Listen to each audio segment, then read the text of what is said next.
as Tuscaloosa Veterans Memorial Park Association, Tuscaloosa VA Medical Center, and the University of Alabama's Office of Veteran and Military Affairs for hosting this morning's event at Tuscaloosa Veterans Memorial Park. It's certainly my honor and privilege to be here with you all this morning. I look in the audience and I see many friends and fellow veterans that have had a positive influence on my life.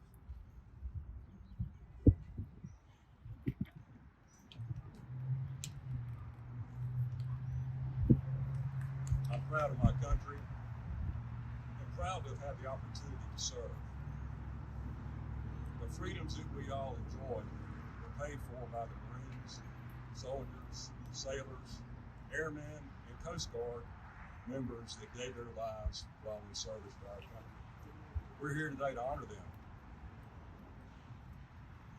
My comments today will be based on my experience as a Marine and having the benefit of 20 years to reflect on those experiences as they relate to the topics that I will discuss with you this morning.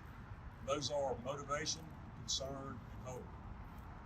The Tuscaloosa Veterans Memorial Park Veterans Honor Roll Wall recognizes over 3,800 men and women who honorably serve their country and have a direct connection or some connection to our community. As a third-generation Marine, I'm proud to be joined on that wall by my father, Travis Gary Fitz, and my grandfather, Joseph Peter Lawford. What is it that motivates someone to serve their country? I believe that the freedoms that we all enjoy are motivating factors. The freedom to develop our own ideas and communicate them. The freedom to pursue our religion of choice without fear of repression. The freedom to assemble and the freedom to petition our government. These are all First Amendment rights that I believe are worth fighting and dying for. My grandfather, Joseph Peter Lawford, of German descent, enlisted in the Marine Corps at age 21. Upon successful completion of recruit training in Parris Island, South Carolina, Private Lawford was assigned to the 76th Rifle Company, 5th Marine Regiment, and deployed to Europe for service. He fought at Belleau Wood, St. Mihiel, and the Argonne campaigns, and was honorably discharged in 1922. I suspect that the freedoms that he experienced as an American had something to do with his decision to enlist in the Marine Corps. My father, Travis Gary Fitz, was a Marine fighter pilot and was honorably discharged after 30 years of service. He was told that he had to have a job or become a Marine officer in order to secure the approval from my grandmother to marry her daughter. He quickly enrolled in a Marine officer candidate program, and the rest is history.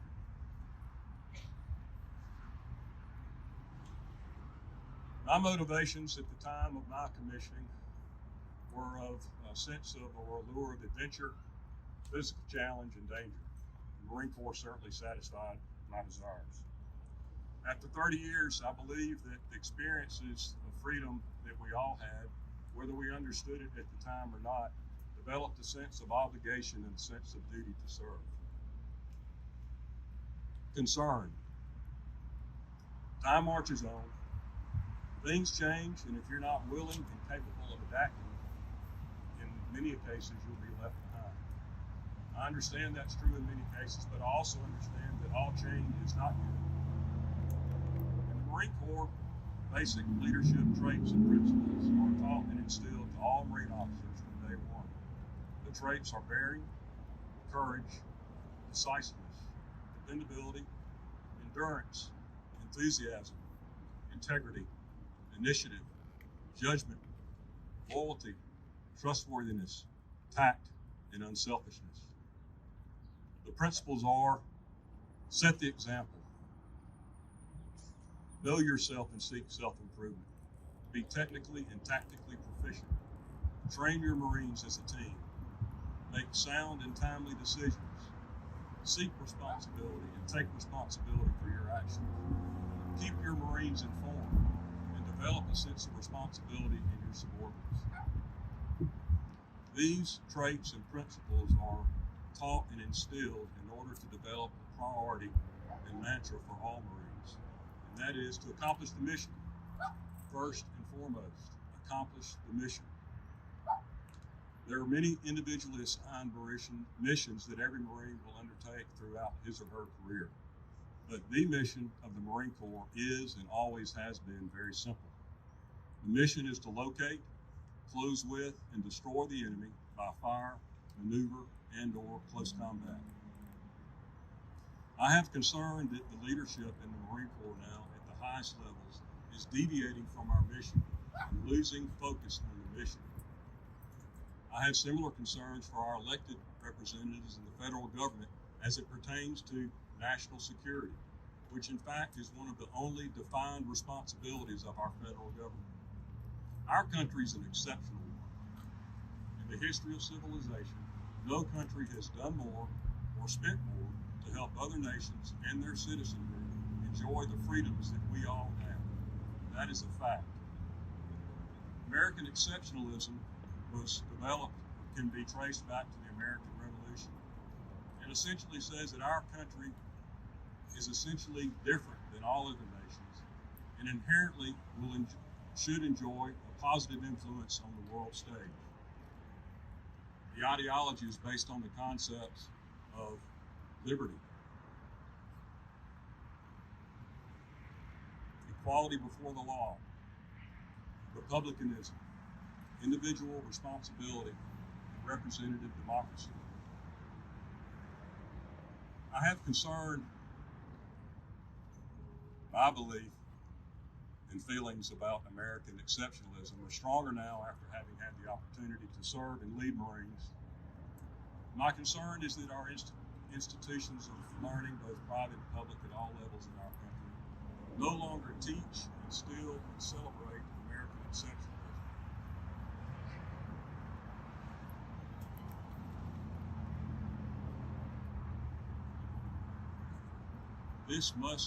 This trend must be changed in order for us to continue to defend the freedoms that we all enjoy.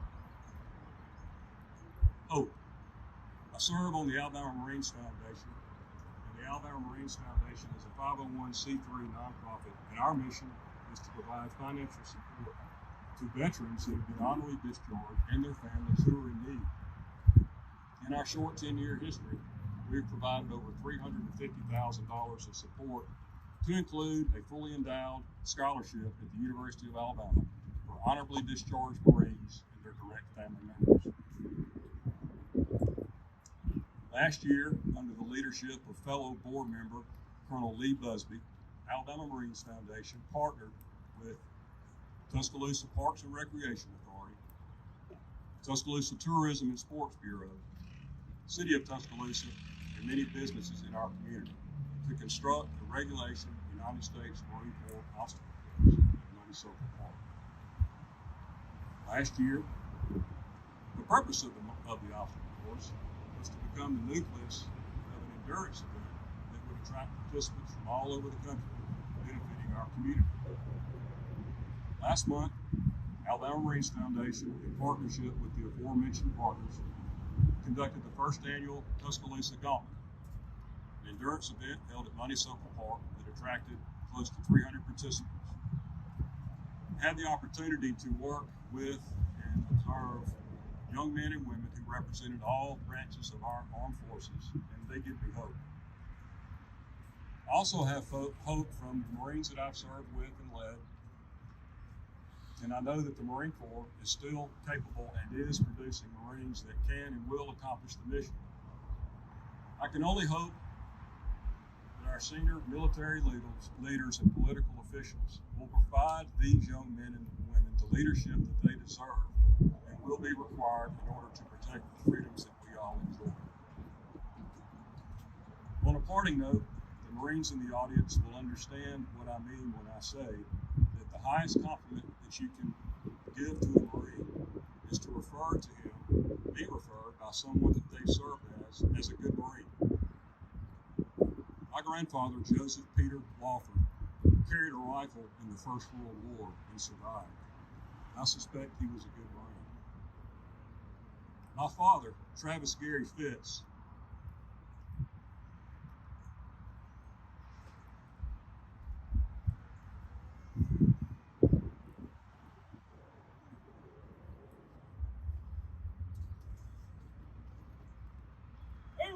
flew attack aircraft in the Marine Corps for over 30 years.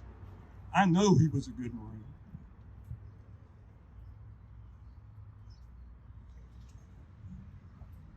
I can only hope that the Marines I have served with will refer to me as a good Marine as well.